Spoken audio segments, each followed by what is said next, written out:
జై స్వరాజ్, జై స్వరాజ్, జై స్వరాజ్.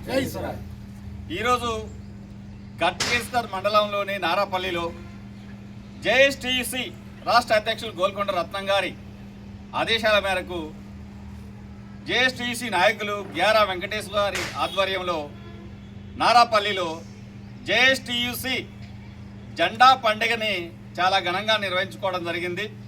ఈ జెండా పండుగ సందర్భంగా పలువురు కార్మికులకి లేబర్ కార్డుల పంపిణీ కూడా ఇక్కడ జరిగింది. దాంతోపాటుకు అనేక మంది సంఘంలో సభ్యులుగా చేరారు. ఒకటే జేఎస్టీసీ రాష్ట్ర వ్యాప్తంగా ప్రతి కార్మికుని అడ్డా దగ్గరికి, ప్రతి కార్మికుని ఇంటి దగ్గరికి, ప్రతి కార్మికుని పనిచేసే దగ్గరికి పోయి వారికి ఆ లేబర్ కార్డు యొక్క ఉపయోగము, జేఎస్టీసీలో పనిచేయటం వల్ల రేపు హక్కుల కోసం పోరాటం ఏ విధంగా సాధించుకోవచ్చు అనే అంశాలపైన గోల్కొండ రత్నం గారి ఆధ్వర్యంలో నిరంతరంగా కార్యక్రమాలు జరుగుతున్నాయి.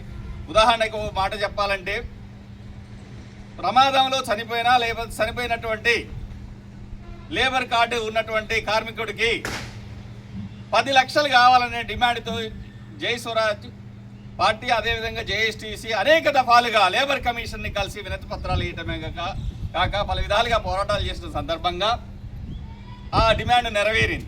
అదేవిధంగా ఏదైనా స్వల్ప గాయంగానే మామూలుగా గాయాలైతే 2.5 లక్షలు ఉన్నటువంటిది కాస్త 3 లక్షలు పెంచుతూ ప్రభుత్వం నిర్ణయం తీసుకుంది. ఇప్పుడు జేఎస్టీసీ ప్రధాన డిమాండ్ ప్రతి కార్మికునికి 2 గదుల ఇంటి స్థలము లేదా 250 గజాల ఇంటి స్థలము లేదా 2 డబుల్ బెడ్రూమ్ ఇల్లు, ప్రతి కార్మికుడికి నెలలో కనీసం 10 రోజుల పని దినాలు ప్రభుత్వమే కల్పించాలనే డిమాండ్ తోటి ఉద్యమిస్తున్నది.